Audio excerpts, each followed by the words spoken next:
జబర్దస్త్ అంటే పెద్ద comedy show. అక్కడ పేరుకు పేరు, డబ్బుకి డబ్బు వస్తుంది.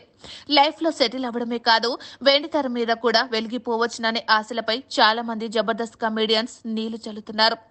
గతంలో వేణు, ధనరాజ్, చెమ్మక్ చంద్ర, సుధీర్, ఆది లాంటి వాళ్ళు ఉన్నప్పుడు పేరుకు పేరు, డబ్బుకు డబ్బు వచ్చేవి. కానీ ఇప్పుడు అంతా మారిపోయింది అంటూ అక్కడి నుంచి బయటికి వచ్చేసిన కమెడియన్స్ తో పాటుగా అందులో ఇంకా కొనసాగుతున్న కమెడియన్స్ చేస్తున్న కామెంట్స్ చూస్తే తెలుస్తోంది. జబర్దస్త్ లో ఫేమస్ అవుదామని కలలు కని ఉద్యోగం కూడా మానుకొని కామెడీ చేయడానికి వచ్చిన నూకరాజు ప్రస్తుతం జబర్దస్త్ లో టీం లీడర్ గా కొనసాగుతున్నాడు.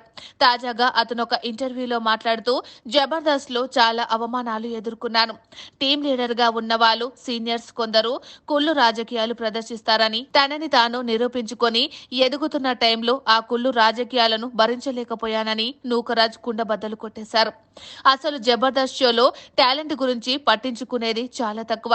వాళ్ళకి కావలసిన వాళ్ళని మాత్రమే హైలైట్ చేయడానికి ప్రయత్నిస్తారు అంటూ సెన్సేషనల్ కామెంట్స్ చేశారు. అసలు డైలాగ్ చెప్పడం కూడా రాని వాళ్ళని బలవంతంగా హైలైట్ చేయాలని చూస్తారు.